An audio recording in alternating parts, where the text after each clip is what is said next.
Alors, c'est le livre Abayit HaYehudi, l'échange ou l'art du partage de chez Torah Box. Et en fait, c'est le livre du Rav Simra Cohen. Et je regardais en fait au niveau de sa bio. Il est connu pour avoir aidé pendant des décennies, dans le milieu orthodoxe, au niveau du Shalom Bayit. Et donc du coup, ce livre en fait est directement tous ses enseignements. Alors il n'y a pas que ça, il n'y a pas que sur le Shalom Bayit. Il y a comment bien choisir son conjoint, donc grosso modo du début jusqu'à la fin, de quoi l'autre a besoin, les différences hommes-femmes, la force du compliment, comment faire une critique, et dois-je me soumettre à mes beaux-parents. Et en fait, ça fait des mois, vraiment beaucoup de mois que je regarde ce livre à chaque fois. Et j'ai essayé. Donc du coup, on va le découvrir ensemble. Sachant que c'est les livres de Torah Box, en général, ça se lit bien. Ça se lit très bien. Je vais vous faire grâce de toutes les, on va dire, préfaces, introductions, etc. Je ferai un scan de la table des matières, parce que ça permettra du coup de suivre. Sachant que la table des matières est vraiment très détaillée. Chapitre 1, c'est sur les Shidurim. Et ça tombe bien. Moi, j'ai pas encore de mari, en fait. Donc, chapitre 2, c'est sur le besoin qui est point d'ancrage. Chapitre 3, l'association entre le mari et la femme. Chapitre 4, les besoins masculins et les besoins féminins. Chapitre 5, le dialogue conjugal. Chapitre 6, les sentiments. Et il y a beaucoup de... Il y a quoi ? Il y a carrément 60 pages sur le compliment. Chapitre 7, le lien spirituel. Chapitre 8, la critique qui est un art. Chapitre 9, la colère. Chapitre 10, la réconciliation. Chapitre 11, le dialogue. Chapitre 12, le débat. Chapitre 13, expectative, s'affranchir de ses attentes. Chapitre 14, donner et prendre. Donc a priori, ça parle d'égoïsme aussi. De don et d'égoïsme. Chapitre 1, Shidurim. Les difficultés à trouver un conjoint adéquat. Perception du futur conjoint. Du site touristique au domicile fixe. Déformation des proportions. Une assurance trompeuse. L'attirance des contraires. Influence inconsciente sur le choix du conjoint. Le véritable examen après le mariage. Éléments d'harmonisation des conjoints. Conversation, hésitation, la décision, intervention des parents, attention aux amis et aux proches, après les fiançailles et la préparation au mariage. Élisée, le serviteur d'Abraham, est le premier Shadran, marieur de notre histoire. Son maître l'avait envoyé en mission à Haran, afin qu'il y trouve une épouse digne de notre patriarche Yitzhak. Même après avoir compris qu'il la trouverait dans la famille d'Abraham, Élisée ne s'est pas contenté de ce critère ancestral pour choisir la Kala.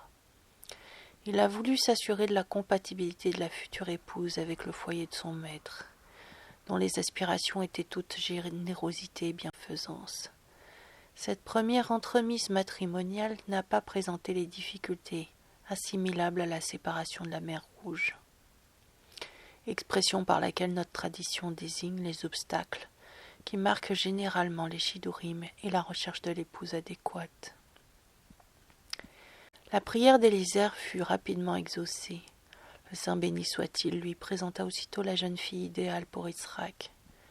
Non seulement elle était de sa famille, mais elle répondait en tout point aux exigences qu'Eliezer avait établies pour élire celle destinée à former un maillon si important dans la chaîne des matriarches. Les difficultés à trouver un conjoint adéquat. Tout le monde n'a pas le mérite de jouir des services d'un médiateur comme Eliezer, à la prière duquel Hachem accéda immédiatement, plaçant devant lui la jeune fille destinée à Yitzhak. Tout le monde n'a pas non plus la chance d'être uni à un conjoint qui s'harmonise parfaitement avec sa sensibilité et ses exigences particulières. Tout comme leurs visages se distinguent, leurs caractères diffèrent, affirment nos maîtres pour décrire le genre humain. Brarot 58b.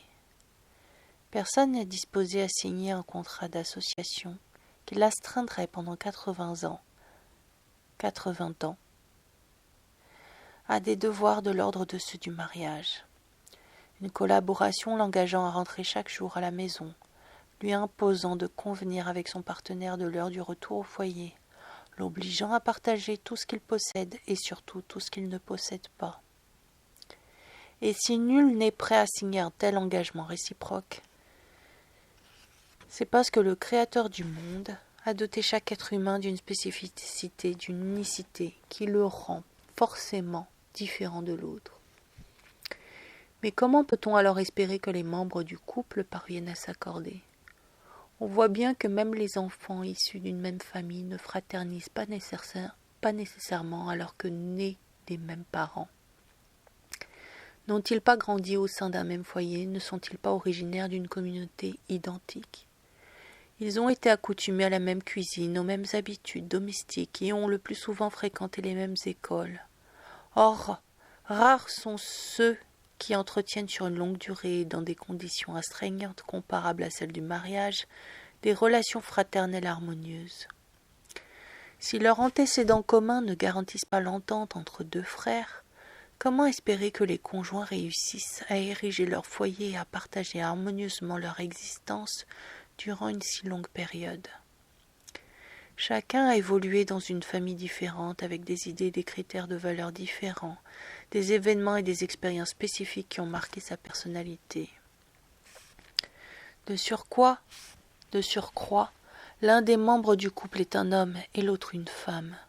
En d'autres termes, même lorsque la concorde semble régner entre eux dans de nombreux domaines, elle ne pourra jamais être totale. Les attentes de l'homme et celles de la femme diffèrent, tout comme leurs sentiments et leur vision des choses. Le lien qui les unit ne participe donc pas d'une harmonie absolue. Dans son BR Agola, BR 4, le Maharal décrit cette différence entre les conjoints. L'homme et la femme diffèrent à ce point l'un de l'autre, écrit-il, qu'ils ne pourraient jamais s'accorder entre eux naturellement, sans l'intervention de la Shrina, force surnaturelle pour les lier. Telle est l'affirmation du Maharal pour expliquer cette réponse du Midrash Rabbah à la question de savoir ce que fait Dieu, Hachem, depuis des millénaires, après avoir créé le monde en 6 jours seulement. Hachem forme des couples, mais avec Zivugim. La fille de celui-ci est destinée à un tel. Vayikra Rabbah 8.1. Cette expression, mais avec Zivugim, n'évoque pas seulement la mise en place d'un lien initial entre l'homme et la femme, mais aussi la vigilance et la préoccupation constante et ininterrompue destinée à maintenir, à renforcer cette attache après leur mariage. En effet, la seule production de leur relation première est insuffisante, car l'assortiment du couple n'est pas de l'ordre naturel. Cette union et cette association émanent exclusivement de Dieu Hachem. Ainsi, dans Ish, l'homme, et Isha, la femme, se trouve le nom de Dieu. Le Yud dans l'homme, Aleph, Yud, Shin, et le E dans la femme, Aleph, Shin, E, car c'est lui qui les relie l'un à l'autre. Cela relève uniquement de l'action de Hachem, béni soit-il. Or, cette combinaison individuelle est véritablement prodigieuse. Nos maîtres y ont fait allusion en ces termes, Sota 2. L'assortiment des conjoints entre eux est aussi difficile que l'ouverture de la mer Rouge, comme il est dit, Tehillim 68:7. Hachem ramène les solitaires au foyer, de l'homme et de la femme solitaires, ils forment un couple, tout comme Hachem libère d'Égypte les prisonniers, les enfants d'Israël et leur accorde le bien-être. L'homme et la femme resteraient isolés, chacun seul, s'ils ne les réunissaient pour en former un seul et même être. Afin d'aplanir les difficultés naturelles survenant dans la longue vie commune d'un couple, Hachem a conçu le premier d'entre eux en une même créature dans un seul corps. Ce n'est qu'après leur création qu'il les en a séparés les membres, Bereshit 1:27. En revanche, dès l'origine, il a créé les animaux sous forme de paires réunissant un mâle et une femelle qui étaient distincts lors de leur création, et ce du fait qu'ils sont associés par un lien moins profond et pour une durée bien moindre que les humains. Ces derniers entretiennent leur relation de couple pendant de longues années dans une multitude d'aspects de leur existence.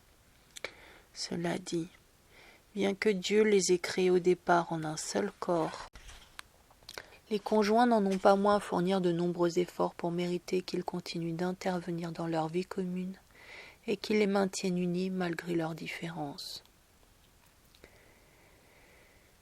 Titre : Perception du futur conjoint. Quasiment toute personne, une fois mariée, s'aperçoit que son conjoint diffère, légèrement ou considérablement, de l'image qu'elle en avait eue avant le mariage. Elle le trouve alors généralement moins agréable. Cela tend à montrer que les rencontres prénuptiales ne contribuent que faiblement à la découverte réelle du futur partenaire. Pourquoi est-il si difficile de cerner une personnalité ? Est-il seulement possible de connaître l'autre avant le mariage ? Pour tenter de répondre à ces questions, nous observerons le système de rencontres qui prévaut au sein de la culture occidentale. Nous avons choisi de nous y intéresser parce qu'il donne l'apparence d'une grande ouverture. Il devrait donc logiquement se révéler plus propice à l'assortiment des époux que le système du Shidur en cours dans le monde religieux, et ce pour les raisons suivantes. 1. Le candidat au mariage a besoin, pour opérer son choix, de connaître le caractère de son futur conjoint et son potentiel d'accommodation. Or, qui connaît mieux une personne qu'elle-même pour se rendre compte de son assortiment avec l'autre ? Ses parents ou son Rav sont-ils plus compétents en la matière ? 2. La tâche principale dans le mariage est le lien sentimental. Celui-ci a une importance décisive pour une association de longue durée entre les gens en général et entre les personnes mariées en particulier. Or, il ne peut être correctement évalué par une simple collecte de renseignements sur le partenaire. Il faut le jauger sur le terrain. Une investigation de ce type ne peut être effectuée que par les personnes concernées elles-mêmes, sans l'intervention de tierces personnes, fussent les parents. Titre : Du site touristique au domicile fixe. En dépit de ses avantages apparents, ce système de rencontre n'apporte rien à l'examen individuel qu'exige le mariage. Ce constat apparaît clairement dans les résultats des sondages où les personnes interrogées ont répondu à la question suivante. Si vous aviez la possibilité de vous remarier, épouseriez-vous votre conjoint actuel ? 57% d'entre elles ont répondu par la négative. Et selon les professionnels du conseil matrimonial, le nombre de ceux qui estiment s'être fourvoyés est en réalité beaucoup plus élevé. Simplement, ils ne répondent pas par la négative parce qu'ils pensent qu'un autre conjoint ne serait pas forcément meilleur. Pourquoi ces prétendues bonnes conditions de rencontre proposées par la société occidentale entraînent-elles des résultats si décevants ? À la question « Qu'est-ce qui vous incite aujourd'hui à voir votre partenaire sous un jour différent ?» les réponses restent floues, du type « ce n'est plus comme avant le mariage, ce n'est plus la même personne, c'est seulement après le mariage qu'il s'est montré sous son vrai jour. » D'autres répondent encore « même prolonger la prise de connaissance qui précède le mariage est trop courte, relativement à la longue existence commune qui suit. » Cette situation ressemble à celle d'un touriste en visite à l'étranger. Le vacancier jouit de l'ambiance générale de ses échanges avec les autochtones, des paysages qu'il découvre, tout comme de ses promenades à pied et de ses repas pris au restaurant. De nombreuses années plus tard, il évoquera encore avec nostalgie ces merveilleuses journées. Mais il ne fixera pas pour autant son habitation dans ce pays de rêve où il s'est tant délecté.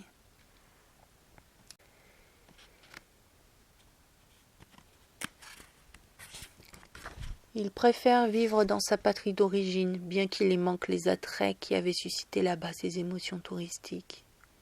Pourquoi donc ? Parce que les attentes de l'homme, là où il se trouve, dépendent de l'objectif qu'il fixe à sa présence en ce lieu. Les attentes qu'il a dans un site touristique n'ont rien à voir avec celles de son lieu de résidence habituel. Chez lui, par exemple, il ne trouve guère d'agrément à aller manger dans un restaurant proche. De même, préfère-t-il généralement employer un moyen de transport plutôt que de devoir faire une longue marche quotidienne, même s'il habite une région dotée de somptueux paysages. Un autre fait mérite notre attention.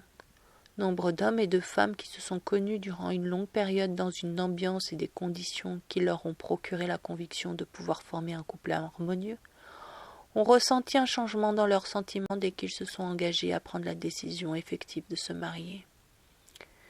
Cela est dû au fait que c'est uniquement au moment où la démarche du mariage est considérée concrètement que s'éveille la réflexion analysant son conjoint. Mais me convient-elle réellement ? Voudrais-je vraiment qu'il soit le père de mes enfants ? Pourrais-je mener avec lui une relation familiale chargée d'obligations à long terme ? Titre : Déformation des proportions. Quand les relations s'enveniment entre les époux, certains se justifient en disant qu'ils ne connaissaient pas réellement la personnalité de son conjoint avant le mariage. Pourtant, chacun admettra qu'il était au fait des traits de caractère généraux de son fiancé ou de sa fiancée, qu'ils soient positifs ou négatifs. Il savait si l'autre était dépensier ou économe, calme ou irritable, s'il était influençable ou ferme dans ses opinions, ouvert à d'autres idées ou enfermé dans sa vision personnelle des choses. D'ailleurs, le fait de percevoir certains défauts semblait lui garantir qu'il avait donc une vision objective de son partenaire. Cela pouvait même le rassurer en lui procurant l'impression qu'il n'était pas aveuglé par l'autre. En réalité, le fait que le conjoint nous paraisse différent après le mariage n'est pas lié à sa propre conduite, mais à un changement d'optique de notre part. Ses défauts nous semblent marqués alors que ses qualités semblent moins significatives. Telle est la tendance humaine communément nommée déformation des proportions. Lorsqu'un homme désire ardemment quelque chose, il y trouve tous les avantages et considère les inconvénients comme subsidiaires, ou tout au moins surmontables. Il en va exactement ainsi du conjoint. Quand on fait sa connaissance, s'il nous plaît, on aura tendance à minimiser ses défauts, même ceux qui sont visibles. On se dira « Bah, tous les hommes ou toutes les femmes sont comme ça ».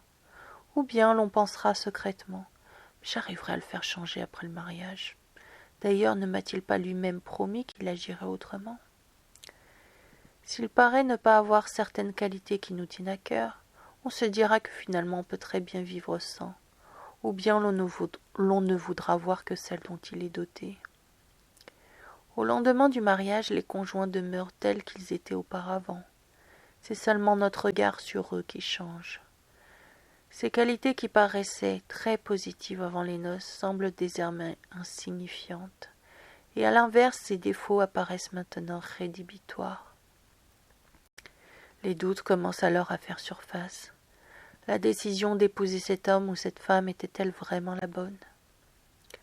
Parfois, l'un des candidats au mariage peut présenter à l'autre une aspiration pour laquelle il ne souffrira nul compromis. Une assiduité inlassable dans l'étude de la Torah, la fréquentation zélée d'une cour chassidique.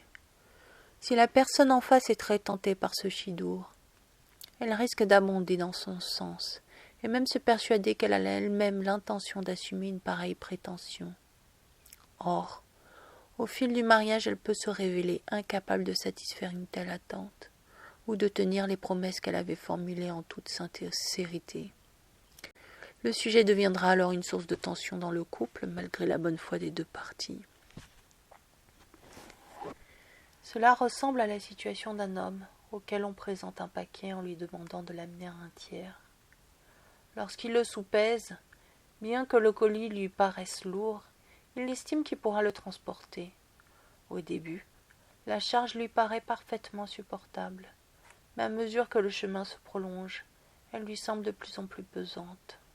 Sa bonne volonté à rendre service diminue nettement sous l'effet de sa fatigue qu'il a mal évaluée. C'est le même phénomène qui peut surgir parfois dans les rapports entre époux.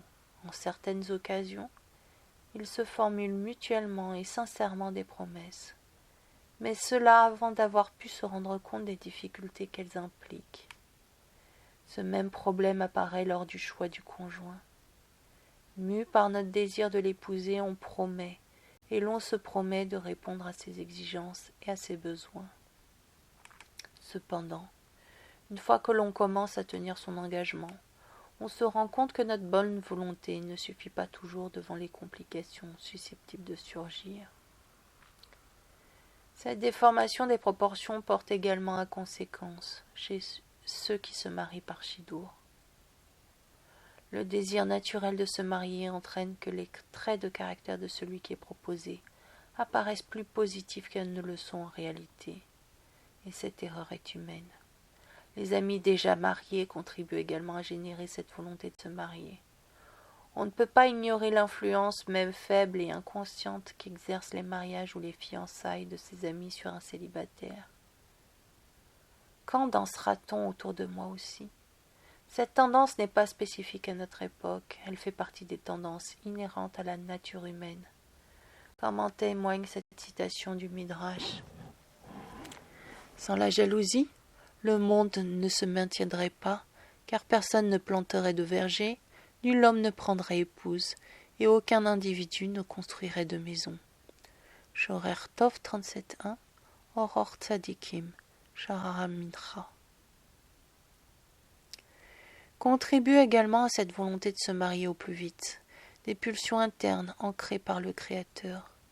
Parfois aussi, ce sont les difficultés matérielles auxquelles on est confronté qui influencent fortement dans le choix du partenaire s'il jouit d'une situation stable. Et ce bien qu'ils soient tous deux convaincus de se concentrer principalement sur les qualités de la personne concernée et non sur sa situation financière. Enfin, certains sentent leurs propres parents tellement anxieux de les voir toujours célibataires qu'ils auront tendance à se décider au plus vite avec le premier venu ou la première venue. Titre : Une assurance trompeuse. En dépit de leur manque d'expérience, les deux jeunes qui se rencontrent en Shidour regorgent d'assurance. Chacun est convaincu d'être bien au fait des éventuelles difficultés qui pourraient apparaître, au prétexte qu'ils en ont connu d'autres par le passé. En outre, ils comptent sur leurs études de moussar, à la yeshiva ou au séminaire pour les aider à surmonter les problèmes relationnels, d'autant plus qu'ils se sentent absolument capables de se dominer. D'ailleurs, chacun d'eux a déjà été astreint à se maîtriser dans de nombreuses situations. N'a-t-il pas ou n'a-t-elle pas su faire preuve de renoncement et de souplesse lors d'une querelle avec ses camarades ? Même lorsqu'il ou elle remarque les défauts du futur parti, il ou elle reste assuré que l'on parviendra à l'améliorer après le mariage, sans savoir si l'autre est prêt au moindre changement. Et c'est ainsi qu'après les noces, les difficultés se mettent à surgir quand on pense « Mon conjoint m'appartient et je suis en droit de le transformer ». En effet, cela crée une hostilité chez l'autre qui ressent qu'on refuse de l'accepter tel qu'il est. Titre : L'attirance des contraires. Les futurs partis commettent parfois l'erreur de s'imaginer que l'on se sent bien avec quelqu'un de différent, au motif que les contraires se complètent. Nos discussions sont passionnantes. C'est exaltant de l'écouter et de pouvoir entendre des idées absolument inédites. On ne s'ennuie jamais. Quoique partiellement logique, cette perception risque d'induire en erreur. La complémentarité des contraires n'agrémente que certains aspects de l'existence, notamment les discussions érudites à partir d'opinions opposées. Mais ces échanges, si passionnants soient-ils, n'augurent pas de ce qui se passera après le mariage. En effet, la vie commune sur plusieurs dizaines d'années ne comprend pas uniquement des échanges d'idées abstraites, mais plutôt des conversations prosaïques. Les contrastes entre des personnalités trop opposées se révèlent alors sous un jour nouveau, et il peut devenir très difficile de s'entendre au quotidien. Autre exemple, une personne qui vient d'une famille peu expansive ou qui était enfant unique pourra avoir tendance à rechercher un parti issu d'une famille chaleureuse où règne une grande solidarité entre frères et sœurs. Mais par la suite, dans le cadre du mariage, une belle famille chaleureuse risque fort de se révéler lourde à supporter si elle s'immisce trop dans la vie privée de ses membres. Là aussi, il sera difficile de s'adapter à la situation. Autre cas de figure, une personne très sensible qui s'enthousiasme et s'émeut à l'excès pourra chercher à se lier à un partenaire calme, voire plutôt froid, en pensant qu'il équilibrera son émotivité, ce qui est effectivement possible. Mais lorsque cette personne s'engagera dans une relation matrimoniale jalonnée de besoins sentimentaux, il est possible que son conjoint réagisse trop froidement à ses yeux. À défaut de l'équilibre qu'elle recherchait, elle sera alors liée à un époux qui ne partagera aucunement ses sentiments.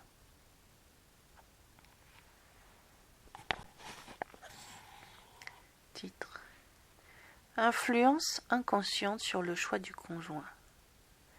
Ce genre de considération sur le choix du conjoint est inconscient. Il arrive d'ailleurs que l'on se sente porté vers son futur partenaire sans même savoir pourquoi. Ce mouvement naturel détient au moins l'avantage de faire progresser la relation entre les conjoints. Néanmoins, ce ne sont pas forcément des garanties de trouver les qualités utiles à l'harmonisation des caractères. Chacun est à la recherche d'un partenaire qui lui plaise physiquement.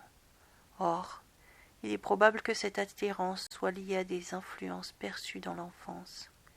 Il est d'ailleurs fréquent que l'on se lie spontanément à une personnalité présentant des ressemblances même partielles avec nos parents.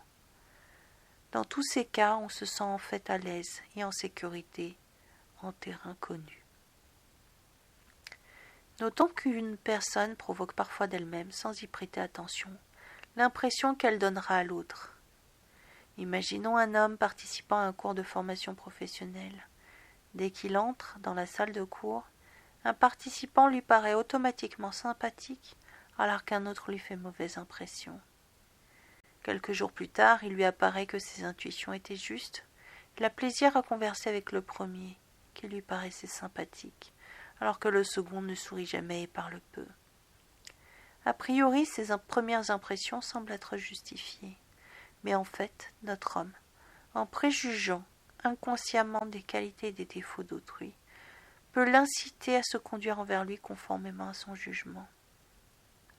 Ce phénomène peut jouer sans qu'aucun des deux n'en ait conscience. En fait, le premier étudiant ressemble à une personne qu'il avait aidée par le passé, et c'est pour cette raison qu'il lui a apparu sympathique.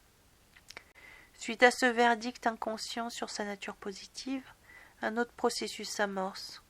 Quand cette personne le regarde, notre homme, toujours inconsciemment, lui présente un visage avenant, voire lui sourit.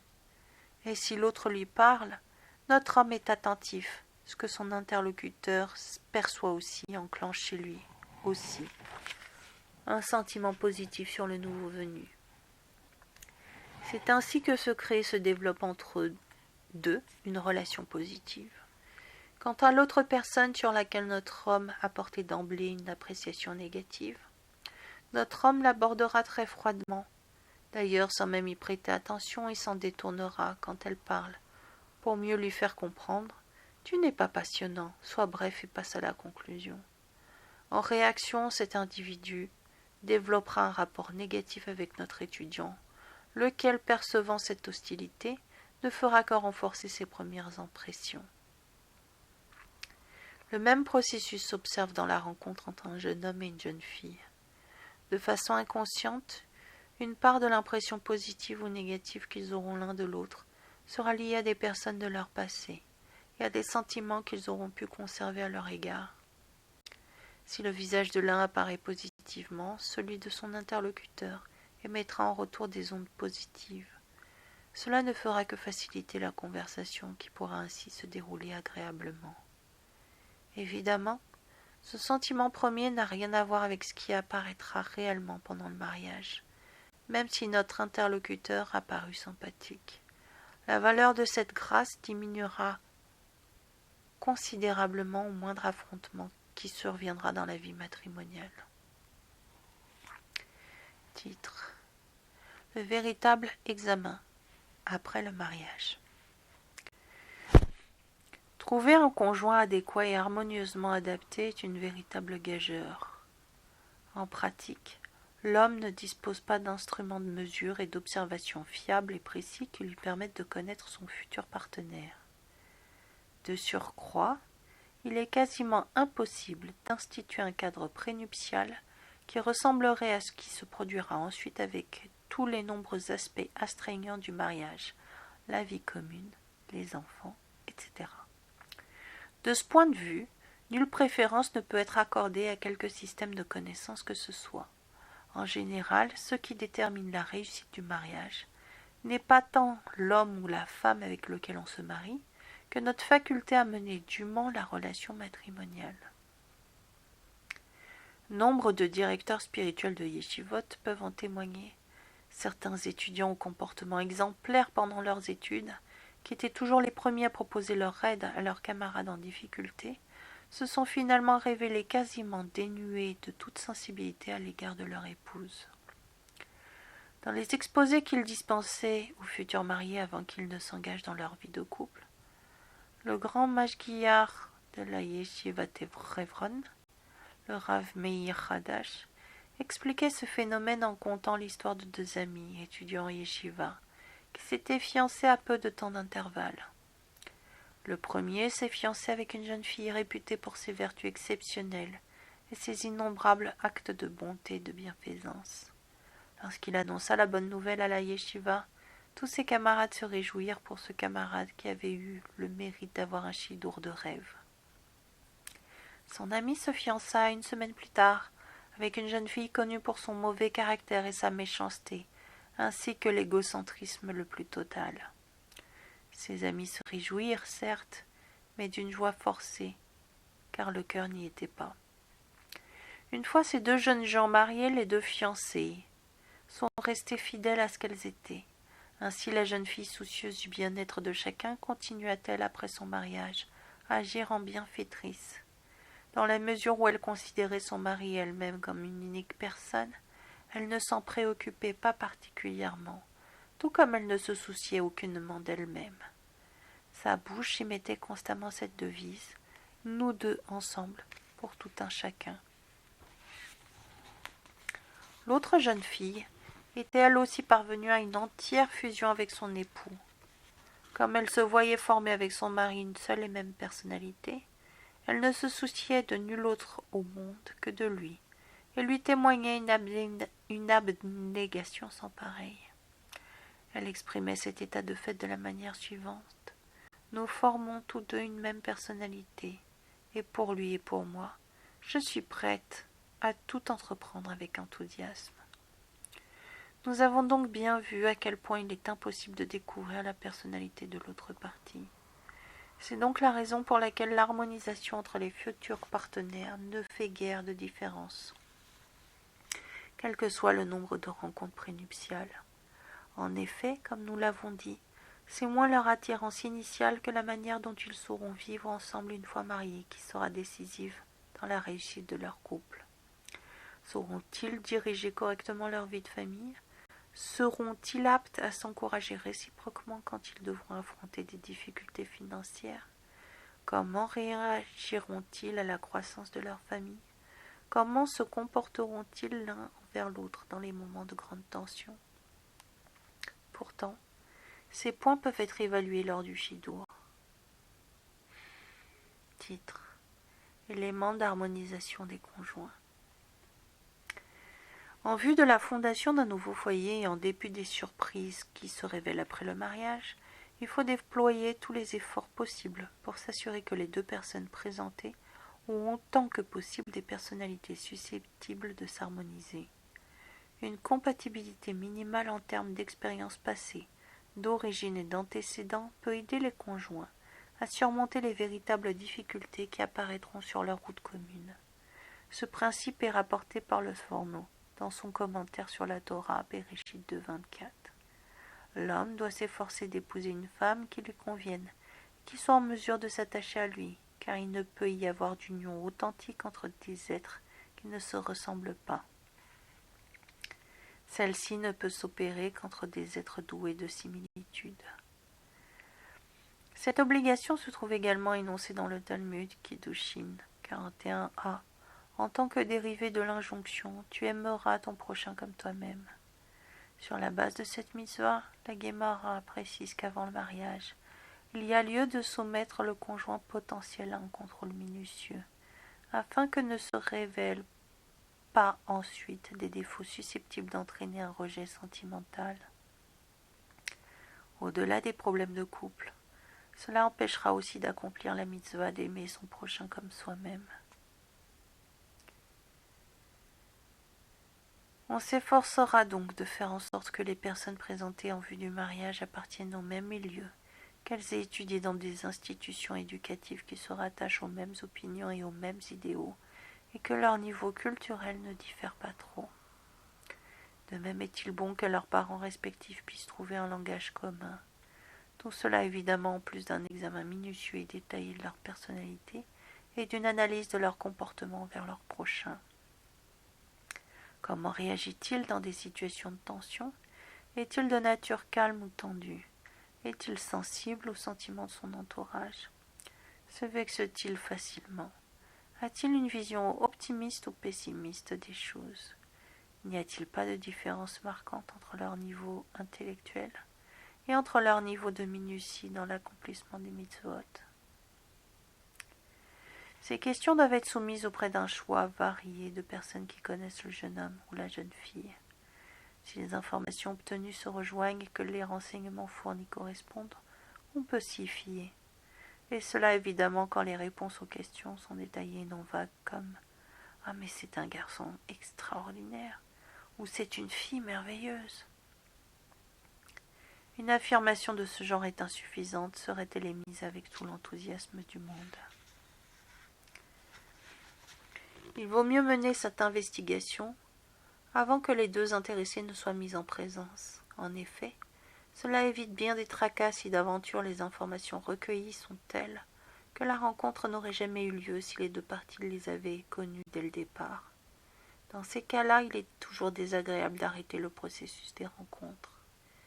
Évidemment, ce qui vient d'être énoncé dans ces lignes ne doit pas être pris comme un principe absolu et incontournable. Il ne manque pas de couples issus d'origines communautaires et culturelles très différentes qui fondent des foyers harmonieux aptes à accueillir la présence de Dieu. Titre: Conversation. Petite note, ce chapitre s'inspire principalement d'écrits que mon maître Rabbi Shlomo Wolbe a adressés aux futurs mariés. Dans l'instruction qu'il dispense aux candidats au mariage, le Rav Wolbe les met en garde contre le danger de transformer leur rencontre en un processus inquisitorial. En effet, il est possible de recueillir des renseignements sur le futur partenaire par d'autres voies que les rencontres elles-mêmes. C'est pourquoi il conseille que les deux parties, lors de leur première rencontre, parlent d'eux-mêmes, de leur famille et de leurs études, de leurs loisirs. Au cours des rencontres suivantes, après que leur tension sera déjà un peu estompée, ils peuvent aborder les aspirations matérielles et spirituelles respectives. Au cours de ces discussions, il y aura lieu de percevoir les éléments suivants. Se révèle-t-il ou se révèle-t-elle entêté et inébranlable sur l'opinion qu'il présente, ou peut-on l'inciter à la modifier? Semble-t-il ou elle enclin à interrompre souvent son interlocuteur? Y a-t-il correspondance entre les informations recueillies à son sujet et les traits de caractère qu'il ou elle montre au cours des entretiens? Dans les milieux où il est d'usage de se rencontrer également hors de la maison, ce sera une excellente opportunité à saisir car cette possibilité évite certains inconvénients.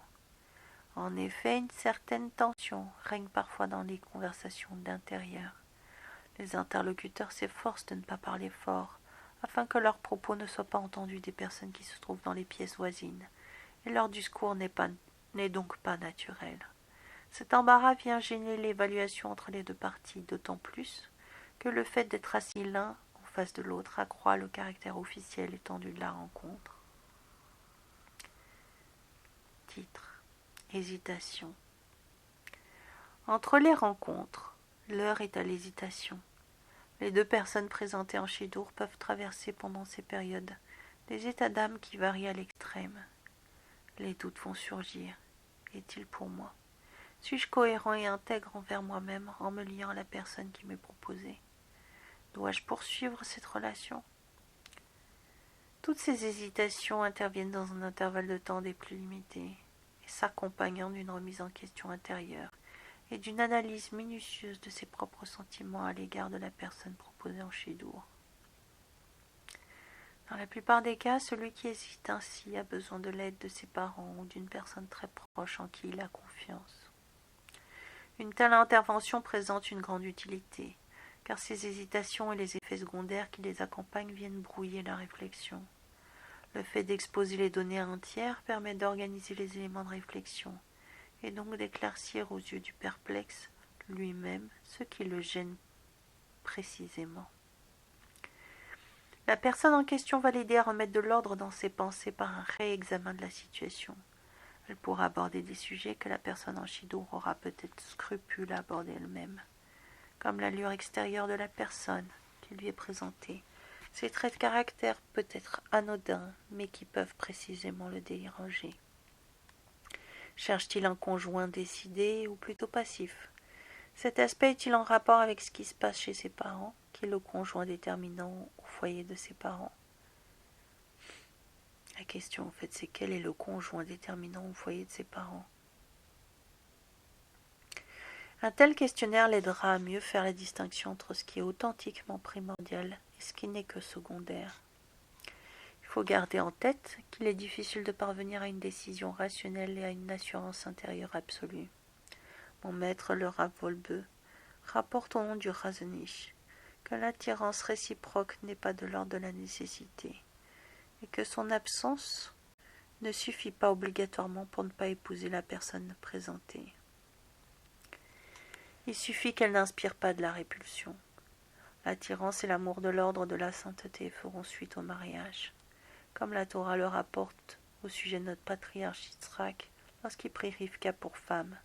Et il prit Rivka, elle devint sa femme, et il l'aima. Bereshit 24-67. Notons également et rappelons-nous bien que le fait d'être amoureux ne prouve nullement l'assortiment entre les personnes. Ce sentiment ne fait qu'aider les futurs mariés à se diriger vers le deuil nuptial plus sereinement. Rien ne garantit cependant que ce sentiment paraisse aussi essentiel à l'avenir, ni que les deux parties continueront de le ressentir. Afin de faciliter la prise de décision, on peut également noter par écrit tous les éléments de réflexion, en listant les données positives d'un côté et les négatives de l'autre. On peut également noter la situation des frères et sœurs déjà mariés, à partir desquels on pourra se faire une idée du genre de relation qui peut nous attendre. On notera enfin si l'apparence extérieure de la personne présentée nous convient, si ses ambitions concernant son lieu d'habitation conviennent aux nôtres, etc. Après avoir ainsi consigné ces caractéristiques, celui qui les a énumérées y ajoutera une forme de barème, illustrant combien tel trait positif lui importe ou tel défaut le dérange. Une fois ce recensement posé devant lui, il pourra discerner plus aisément si les qualités de la personne proposée l'emportent sur ses défauts. Un tel procédé l'aidera considérablement dans sa décision, mais à une condition: rester toujours bien conscient que personne ne peut répondre parfaitement à une attente. Celui qui est indécis pourra également mieux définir ses sentiments en les étayant grâce aux questions suivantes. Se sent-il tendu ou bien à son aise lors de leur rendez-vous? Se demande-t-il intérieurement quand l'entretien va prendre fin ou souhaiterait-il qu'il se prolonge? Attend-il chaque entrevue avec impatience? Serait-il heureux que ces rencontres s'arrêtent ou cela lui fera-t-il de la peine? Même dans le cas où les réponses semblent plaider pour l'arrêt des rencontres, il est parfois utile de se revoir une fois de plus, afin d'acquérir la certitude absolue d'une telle décision. Cette rencontre supplémentaire est surtout à conseiller quand le non est ressenti après la première entrevue. En effet, l'impression générale qui s'en dégage n'est pas forcément le fait de la personnalité de notre interlocuteur. Il suffit qu'une certaine tension règne pour diverses raisons, et que de fait le dialogue n'ait pas été suffisamment fluide. Il faut savoir que nombreux sont les couples qui se sont formés et qui ont réussi leur mariage alors qu'à leur première rencontre, ce n'était pas cela.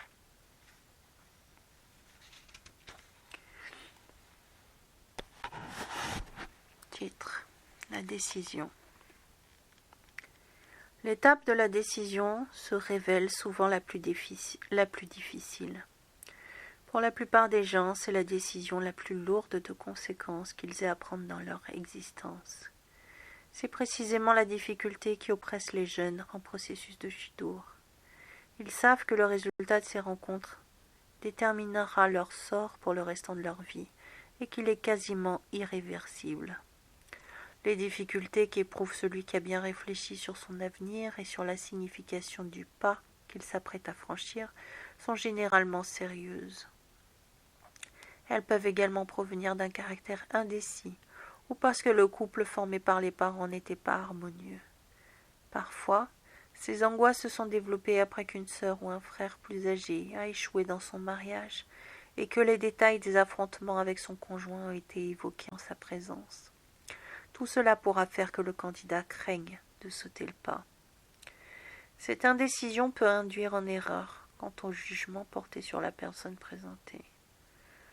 L'hésitant a parfois inconsciemment peur de se marier, et il s'imagine que c'est l'interlocuteur proposé qui ne lui convient pas.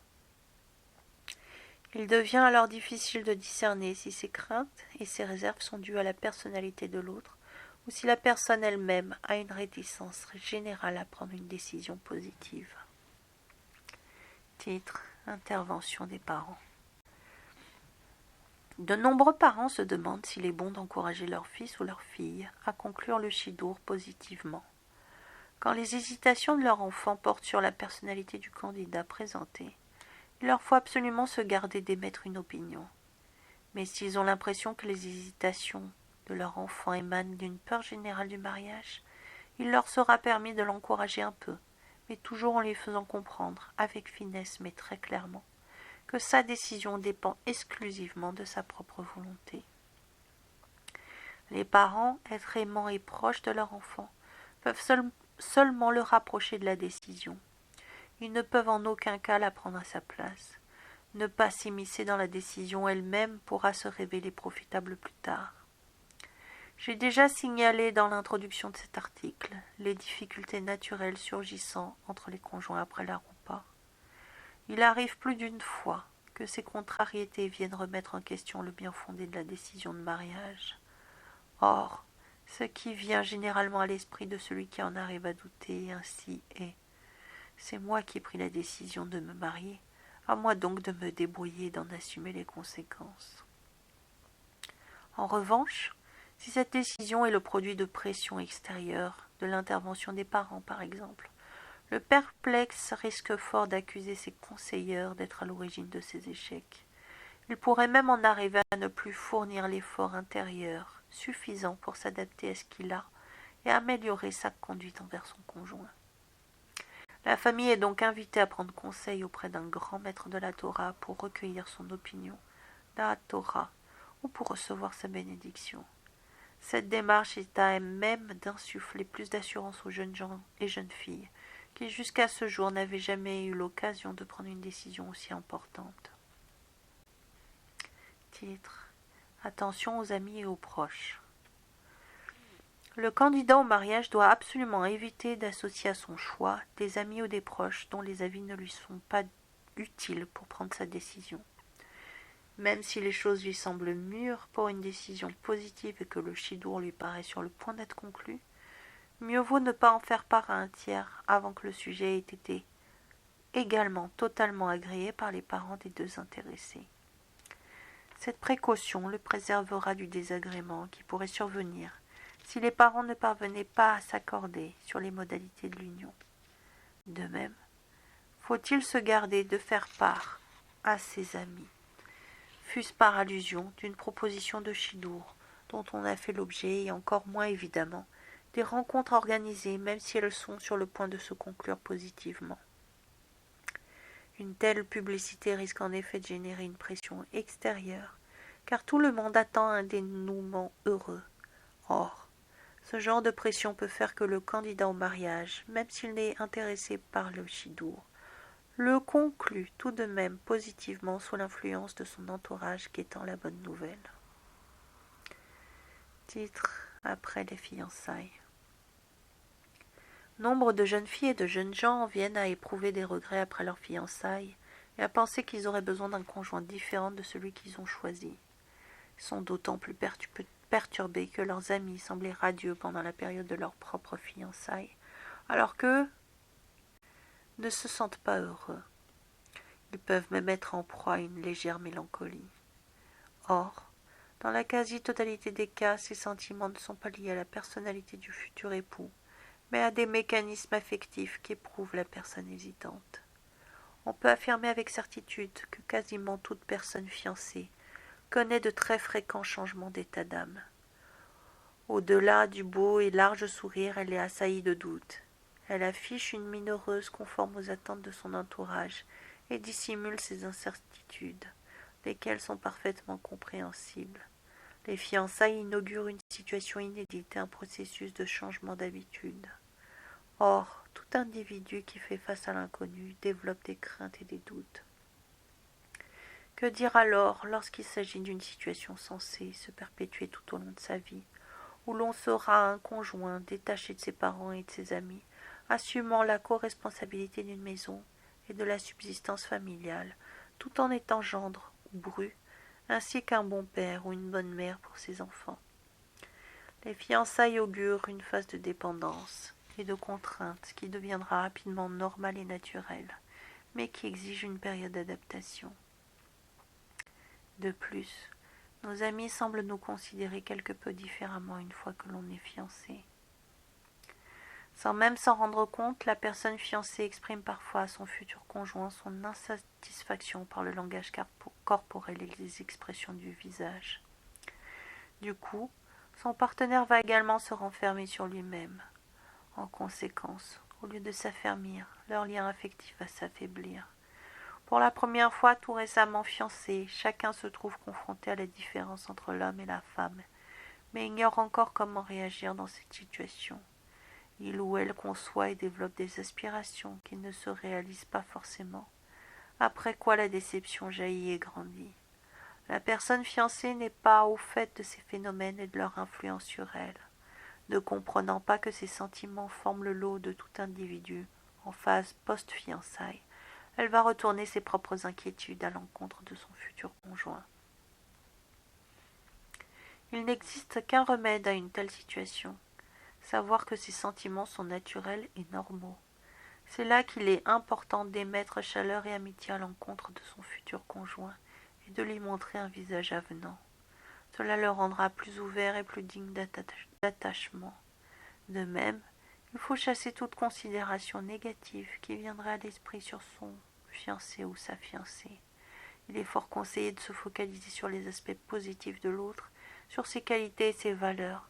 Cette agilité se révélera nécessaire également après le mariage et cet entraînement préliminaire sera tout à fait profitable. Titre: Préparation au mariage. L'habitude s'est instaurée que les fiancés suivent une préparation au mariage outre l'apprentissage des lois de pureté familiale. Cette formation s'avère extrêmement positive. Les personnes qui dispensent des conseils conjugaux peuvent affirmer en effet que la quasi-totalité des problèmes qui surviennent dans le couple n'émanent pas tant de la différence qui distingue les conjoints que d'un manque de connaissances. C'est pourquoi il est préférable de se former autant que possible avant le mariage.